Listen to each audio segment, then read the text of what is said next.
Hello， 大家好，我係冇啊。我哋依家喺揚州，嚟到揚州梗係要食揚州炒飯噶啦。今日嚟一個揚州炒飯大 PK，Go Go Go！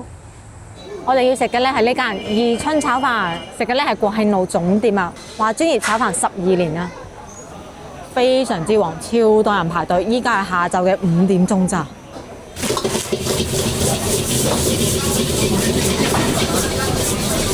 個最勁，炒到黃都變晒形啊！3個大隻佬手瓜起子咁樣一直炒，都就咁睇樣啦，好猛火，好有鑊氣㗎。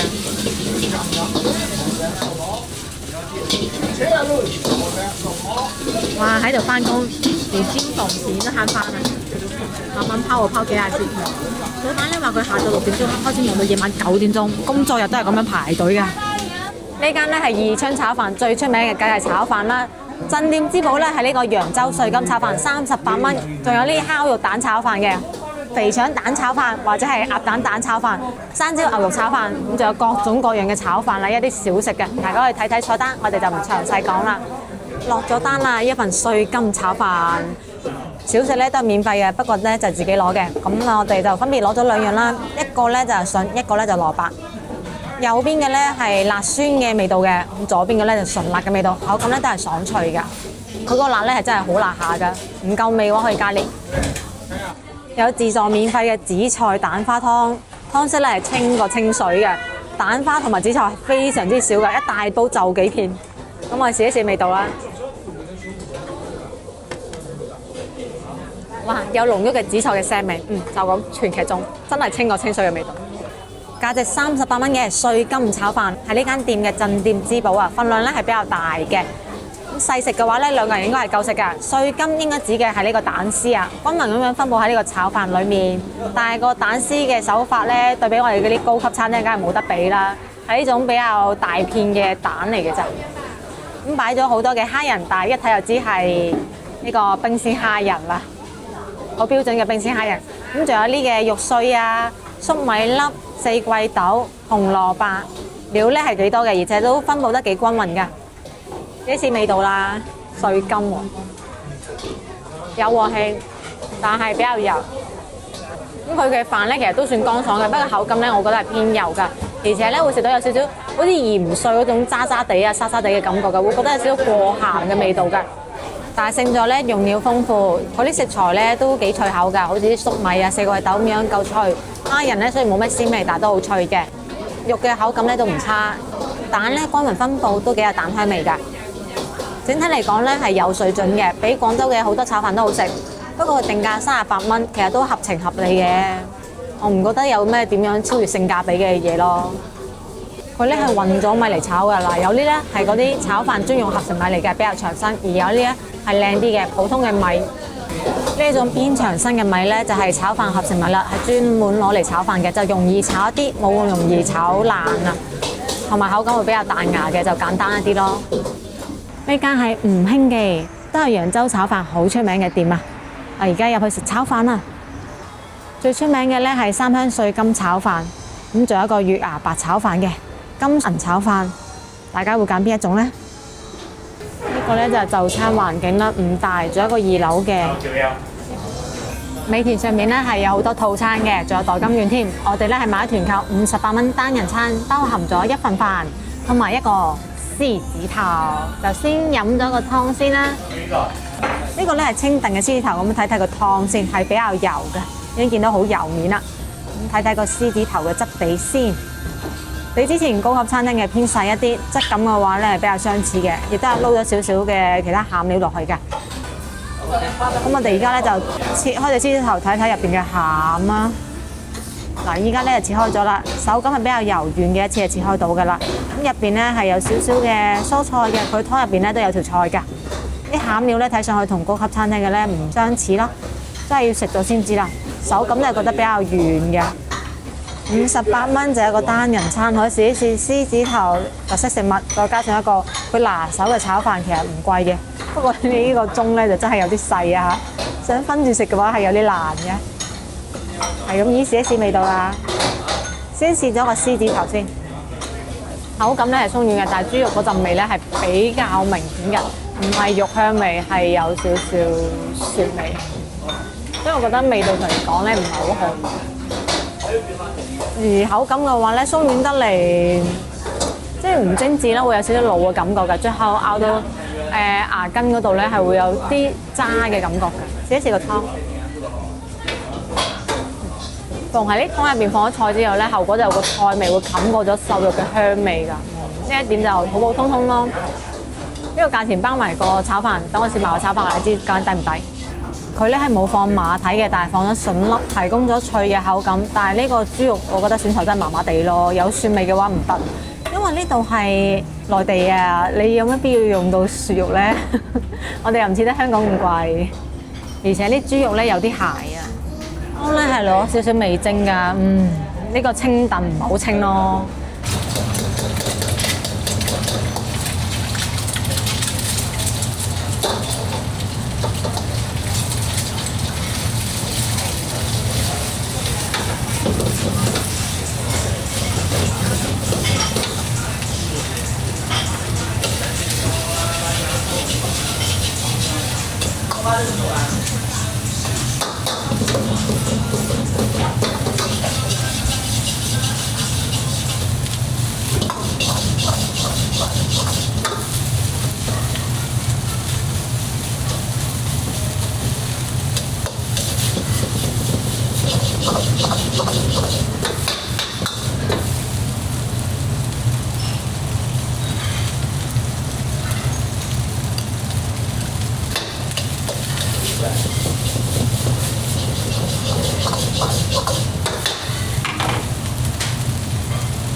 碎金炒飯，現場睇住佢炒嘅幾有鑊氣，手勢幾好。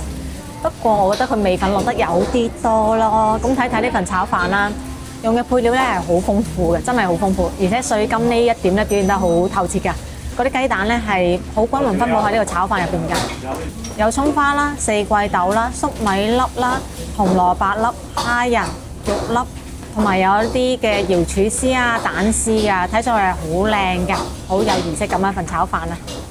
試一試味道啦。其實呢個單人餐咧，我覺得你想食多幾款嘅話，兩個人一齊 share 佢會比較實際一啲。其實品質真係唔差㗎，但係佢落嘅味粉實在太多，第一啖入去已經覺得全部都係味精嘅味道。但口感咧係比較好嘅。首先佢用嘅咧係普通嘅米嚟炒，所以係有米香味，米係彈牙嘅，功夫到家。之後咧佢啲粟米啊同四季豆咧都幾爽脆下㗎，提供咗甜味嘅，但係個味粉味真係太重啦，顯得嗰個味道好鹹啊，冚過晒所有嘢咯，連蛋香味嘅風頭啊都俾佢搶晒。我覺得冇必要咯。唔夠味嘅話，你可以等個客人自己定，但係你咁樣底料加咗嘅話咧，我就冇辦法改啦。即係佢就始終都係一份比較重口味嘅炒飯。蝦仁用嘅咧都係冰鮮蝦，呢一點咧喺呢種細店入邊好似係普遍現象。不過蝦仁都爽口彈牙。咁最值得讚嘅咧係佢嘅瑤柱絲啊，係咁多間之中咧最香㗎，而且個樣咧唔同嘅係比較細碎嘅呢種，同嗰啲淨係得個樣粗啊冇味道嘅唔一樣㗎，比較似係自己絲完啊或者係炒開咁樣嘅。個肉粒咧係切得比較大粒㗎，所以口感係好明顯嘅。咁呢啲係雞肉嚟嘅啫，炒完咗之後咧會有少少蟹嘅。50幾蚊一個套餐，喺揚州嘅定價係比較合理嘅。但係你話會唔會話好驚豔嘅話咧，我覺得唔至於咯。同埋咧，我覺得細店最大嘅問題咧係佢哋嘅蛋絲咧食落去咧就真係同高級餐廳唔同嘅。咁大店炒嘅蛋絲咧係可以做到一絲絲有瑤柱絲咁嘅口感嘅。但係細店咧係做唔到嘅。睇上去覺得佢足夠細，但係佢提供唔到口感㗎，只不過叫做均勻分佈㗎咋。所以一分錢一分貨呢樣嘢咧，都仲係好有道理嘅。呢個煙燻肉咧用得幾好，個味道咧係有煙燻味㗎。不過搭配佢呢個咁重手嘅調味之後咧，顯得成份飯有啲鹹咯。佢咧係炒得比較乾爽㗎，而且咧唔油啊。揚州炒飯咧其實好適合我哋廣東人食㗎，個口味咧同我哋好似啊，都係中意乾身嘅炒飯。加上啊，呢間用嘅咧係全部都係呢種普通米啊，其實難度更加高㗎，要炒到乾身唔油，仲要保持到彈牙。呢種米咧就係普通嘅米啦。如果比絲苗米仲要長嗰啲米咧，就係合成米啊。合成米咧係冇米香味㗎，得個彈牙㗎咋。不過咧就冇容易炒到糊，就降低咗難度。所以好多師傅咧就中意炒嗰種米啦。呢間店咧係有送小食㗎，呢個咧係辣蘿蔔潤啊，味道嘅話咧係比較鹹同埋比較辣㗎。我哋要食嘅咧係呢間大潮懷，佢嘅炒飯咧都係好出名㗎，已經攞咗7年嘅必食榜啦。咁我哋就入去攞位食飯啦。啱開始都好熱情服務喎，有人帶位嘅，謝謝。環境咧係咁樣嘅，有好多呢種屏風隔間嘅。揚州炒飯48蚊，咁睇睇呢個賣相先。首先佢係冇再加嗰啲炒到一絲絲嗰種蛋絲落去嘅，全部就得個蛋片啊。咁之後有好多個配料嘅，四季豆、紅蘿蔔、蝦仁、肉乾。聞起身咧都幾香，但飯嘅質感咧係比較濕嘅。期待味道啦，係現時為止食嘅賣相最差嘅揚州炒飯啦。聞上去咧都有蛋香味嘅，一份揚州炒飯咧都夠2個人食嘅，share 咁食可以試多幾間。試試個味道啦，新鮮過熱辣炒出嚟㗎，居然食落去嘅口感咧係比睇上去嘅豐富嘅，因為佢仲有啲菇粒啊，所以有菇香味，同埋有嗰種滑滑地嘅菇粒嘅口感㗎。咁佢嘅蝦仁咧係敗筆，因為咧用嘅係冰鮮蝦仁不特止，仲要係撈過味精啊，另外咁樣撈過味精。食嘅蝦仁嘅時候咧會有好濃郁嘅味精味㗎。總體嚟講，呢間無論口感同埋調味咧都係比較差嘅，我覺得係完全對唔住48蚊呢個定價嘅，係比二春同埋吳興記都要差㗎。我揾唔到佢有咩長處係好過人哋嘅咯。嗱，呢種普通嘅米啊係比較短一啲㗎。嗰種過長嘅咧，先至係合成米。咁呢種咧就比較有米香味嘅，不過炒得比較濕啊。而且嗰啲蛋絲咧係全部都係呢種片嚟嘅咋，佢冇另外加入嗰種好細嗰種絲啊，所以食落去咧係冇嗰種蛋絲口感㗎，會比較粗一啲。整體嚟講咧係偏硬咯，全部都係脆啊硬嘅口感樣㗎。而且整體咧係比較濕㗎，又冇瑤柱絲嚟調個味喎，個味道係顯得味精得嚟又平淡。我哋今晚要食嘅咧係呢間揚州宴，呢間咧係一間好出名嘅餐廳，攞咗好多年嘅米芝蓮同埋黑珍珠㗎。聽聞咧係好受歡迎嘅，而家行入嚟咧係好難清㗎喎。你好，有咩？大堂呢度咧擺咗一座大紅花轎嘅，之後咧會有人引路入去嘅，咁仲展示咗一啲手信嘅，同埋佢嘅獎狀啊，米芝蓮、攜程口碑、黑珍珠，咁仲有啲金梧銅獎嘅，有金梧銅獎，有米芝蓮，有黑珍珠，好似幾有保證咁樣喎。穿過大堂之後咧，係會見到一個庭院㗎，會有啲戶外嘅座位嘅，然之後播咗啲好揚州本地嘅特色嘅歌㗎。樹咧整咗好多啲燈嘅裝飾，睇上去好似螢火蟲咁樣，好過癮㗎。呢個咧就環境啦，係幾靚嘅。我哋依家要入去嘅咧係呢一座羊城一味。個成個建築主體咧其實比較好睇嘅，而且比較古風嘅。入到嚟之後咧，會見到一口井啊，而且係送井添啊，唔知係咪喺呢間鋪嗰時畫出嚟嘅文物啦。咁仲有一個漢服嘅免費體驗㗎。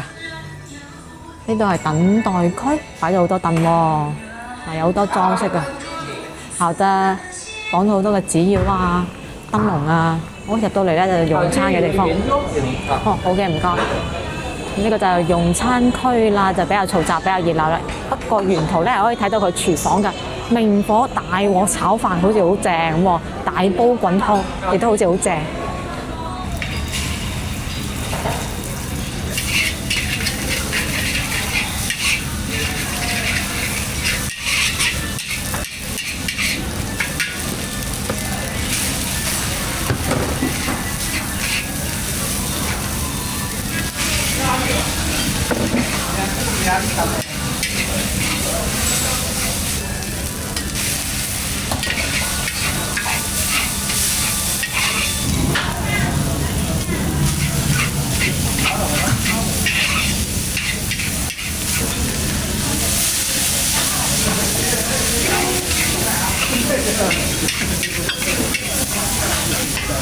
揚州宴嘅揚州炒飯，價值68蚊。睇呢個炒飯先。嗱，首先我食過好多間高級餐廳嘅炒飯嘅，我盛讚佢哋嘅蛋絲炒得好靚，成個蜘蛛網啊，或者好似棉花糖咁樣好綿密嘅絲嘅。咁呢度咧真係好明顯嘅一大條粗粗地嘅絲㗎。但係我見到咧佢真係用鑊將隻蛋炒成咁樣絲絲嘅，而上面呢種短嘅絲咧係佢提前做好咗嘅。我預計佢應該係瑤柱絲，陣間食過就知啦。咁我哋睇一睇個主角飯啦，係呢種比較長條型嘅飯嚟㗎。仲混合咗啲其他嘅米落去㗎，係比較容易炒嘅呢種炒飯專用米嚟㗎。除咗呢啲之外咧，就有好多嘅配料嘅，例如蝦仁啦、葱花啦、菇片啦、火腿粒啦。佢炒工咧係有少少犀利嘅，因為佢將啲嘢炒碎晒啊！我仲有好多嘅四季豆啊！嗱，配料咧好豐富嘅，價格咧都唔平，68蚊。大家記住呢個價。我哋試一試佢個出品對唔對得住呢個價位啦。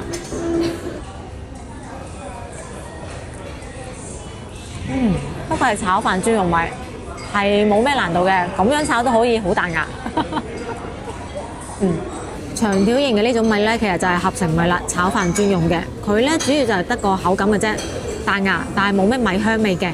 呢間好冇誠意咯，佢用咗兩種米，但係兩種都係合成米，食落去得個彈牙口感，一啲米香都冇。而且呢個飯咧食得多就會感受到有好明顯嘅甜味。咁呢個甜味咧唔係佢嘅食材鮮甜嘅味道，而係純粹純甜嘅味道。我懷疑佢炒嗰時咧係落咗糖嘅。咁綜合嚟講咧，我覺得係比唔上我哋之前食嘅38蚊二春嘅呢個炒飯嘅。嗰個都係用咗兩種米，一種咧係炒飯專用嘅長米，另外一種咧就係普通嘅米，但係嗰種咧係比較靚嘅，所以係有米香味嘅。咁售價38蚊，份量差唔多，嗰間係比較有誠意，呢間就真係太過普通啦。我哋要食嘅咧係呢間冬日珍美啊！咁佢揚州炒飯咧係好出名嘅，而且佢大廚咧係上過百廚大戰嘅。雖然喺海選就已經俾人 fail 咗啦，因為評委咧就嫌佢嗰個灶頭附近嗰個餐廚太多啊。咁佢係攞到過好多獎㗎，呢啲全部都係佢嘅獎項啊。呢個咧就係佢嘅就餐環境。呢度咧係數碼點餐嘅，咁我哋主要咧就食呢個飛圍炒飯，58蚊一份。咁佢仲有好多淮揚菜㗎。有啲涼菜啊、煲仔啊、招牌菜、熱廚、炒菜、蔬菜、飲料、啤酒、主食、湯，價格就大概呢個情況啦。有興趣嘅就嚟數碼睇啦。我哋又唔詳細講啦。佢最出名嘅咧係呢個588蚊一份嘅現場炒飯啊。不過有好多嘅大博主啊都拍過㗎啦，我哋就唔咁揾笨啦，因為好多人咧都話嗰530蚊咧係情緒價值嚟㗎，因為咧佢會現場用廣播腔咧講解呢個炒飯嘅，係幾有表演價值嘅。但係其實味道咧同58蚊嘅差唔多咯。咁我哋都係實際啲啦，食個58蚊嘅睇佢好唔好食啦。飛圍炒飯58蚊一份，咁呢一份咧就唔係夏朝冰炒嘅。不過就算你俾到588蚊啊，都唔一定係佢炒㗎。隨機師傅出嚟現場炒嗰咋，咁睇睇佢嘅炒飯啦，就咁睇一下，睇上去我覺得係偏濕嘅。配料方面咧就比較豐富，有蝦仁啦，而且係比較大粒嘅蝦仁，咁仲有啲海參啦、肉粒啦、四季豆啊、葱花、蛋絲。蛋絲嘅話咧，佢係首先裹過喺啲飯身上嘅，啲飯粒咧全部都係咁樣金黃色嘅，然之後有啲咁樣嘅蛋碎嘅，但係都係冇嗰種絲狀嘅。咁仲有啲菇片啊，好似係好大嚿啊。有啲海參嘅，不過品質咧就麻麻地，唔係啲刺參，係普通嗰啲可能禿參啊之類啊。反正切到咁細塊都唔好認啊，增加一下口感嘅啫。咁佢用嘅四季豆咧係呢種有少少標咗芽嘅四季豆啊，我第一次見到咁樣嘅四季豆啊。食材咧係比較多嘅，呢個咧係筍丁，好有鑊氣嘅，特別係我哋呢個位置望到佢廚房入邊發聲咁樣好勁啊！而家都係飆晒煙啊，入邊都係好興啊，好熱㗎。試一試個味道啦，咁食到呢間呢，我哋係試到揚州嘅第4間炒飯，佢係最有鑊氣嘅。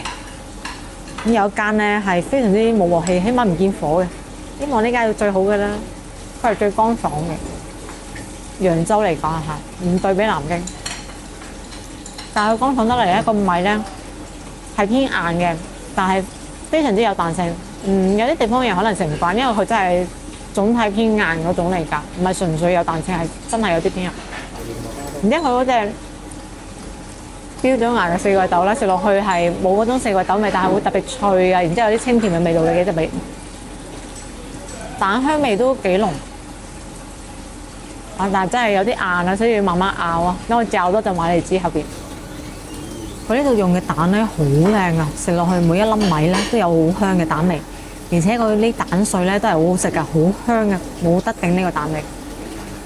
咁除咗四季豆係比較抵讚之外咧，其他食材我覺得係麻麻地嘅，例如個海參啦，海參咧係嗰種發到太過透啊，完全冇海參味嘅，佢咧係全部鬆晒、散晒嗰種嚟㗎。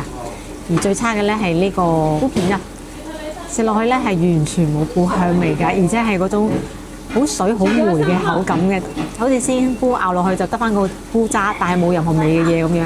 其實係乾嘅菇切粒嚟㗎。咁仲有咧，呢個蝦仁都係麻麻地嘅，係撈過咗鹽同埋味精嘅，本身係冇鮮味，而且口感唔彈牙嘅。佢放嘅食材種類咧，確實係最多㗎，起碼有7、8種啦，所以口感係比較豐富嘅。雖然好多款咧，口感都係麻麻地，但起碼麻麻地都俾咗你唔同層次嘅麻麻地啊！佢呢個咧係自成一派嘅揚州炒飯，同我哋之前食到嘅嗰幾間咧都唔一樣㗎。飯咧係有韌性嘅，已經唔係有彈性，係有韌性㗎啦。食落去咧係會覺得偏實㗎。消化能力唔好嘅咧，肯定唔中意呢種飯嘅咧，會覺得韌胃嘅感覺嘅有。食飽埋單一個咧係使咗58蚊嘅，我都開始中意呢個南京揚州冇茶位費、冇打包盒費嘅呢個慣性啦，就俾咗58蚊嘅啫。嗱，試過4間揚州最熱門嘅揚州炒飯啦，邊一間最好食咧？大家估一估。公佈俾你知啦，最好食嘅咧就係呢個冬日珍味啦，因為佢炒飯咧係蛋味最濃郁嘅，而且冇落味精啦，冇過分嘅鹽啦，食本色本味。雖然口感上面咧係有瑕疵嘅，不過咧佢有個最重要嘅點係佢嘅飯咧係有韌性嘅，有好強烈嘅彈性，係偏實嗰種嚟㗎。你一定要接受呢種口感嘅，先可以揀佢呢個炒飯。如果唔係，你覺得食唔慣嘅，你食開軟嘅係絕對食唔慣佢呢個㗎，冇辦法接受。你會覺得佢離晒譜，因為佢實在太有彈性啦。仲有你要確定你個胃係接受到呢種偏實嘅飯，因為食得多可能都會覺得有少少韌胃㗎。咁如果你係要揀比較軟嘅揚州炒飯嘅啦，你就可以揀二春嘅。二春嘅揚州炒飯咧，佢係用咗原本嗰種比較普通嘅米同埋一種合成米炒埋一齊，兼顧咗彈性同埋米香，咁啊有些許嘅味精，但係味道方面咧都係冇問題嘅。所以咧綜合嚟講算比較有水準嘅啦。至於第3個咧就係吳興記嘅，佢嘅味精味太重啦，所以顯得太過重口味啦。食味，首先係講個味啦，味唔過關嘅話就冇計啦。佢雖然係手法方面係比二春嘅好，好似仲有第4間唔記得提添啊，嗰個就係揚州宴啊，又冇鑊氣又有味精，無論味定係口感咧都唔得，所以就冇必要提佢啦。咁其實我成個行程咧係行咗南京同埋揚州嘅，南京咧都有試到揚州炒飯嘅。咁綜合嚟講啦，2個城市一齊比埋啦，最好食嘅係南京香格里拉江南做嘅揚州炒飯，價格係貴一啲，但係你做嘅出品咧完全係對得住咩叫1分錢1分貨嘅，品質係好高嘅。如果你捨得俾嗰個價錢咧，去試一試佢嘅炒飯，完美級別。咁當然，如果你一定要喺揚州度食揚州炒飯嘅話，都係嗰句食味。呢個冬日珍味嘅揚州炒飯就係最好味嘅。大鑊唔記得咗添，唔單止揚州宴餐你唔記得講，仲有一間叫大潮懷嘅都唔記得講，因為佢比揚州宴仲要差。唔好食嘅嘢真係慢慢就好容易唔記得㗎啦。咁今期影片咧就到呢一度啦。中意我嘅影片，想食地道菜式嘅，記得關注我頻道啊，點個 like 啊，都要俾身邊嘅朋友仔，仲有打開小鈴鐺啊，有新嘅影片咧會第一時間通知你㗎。咁我哋下期見啦，拜拜。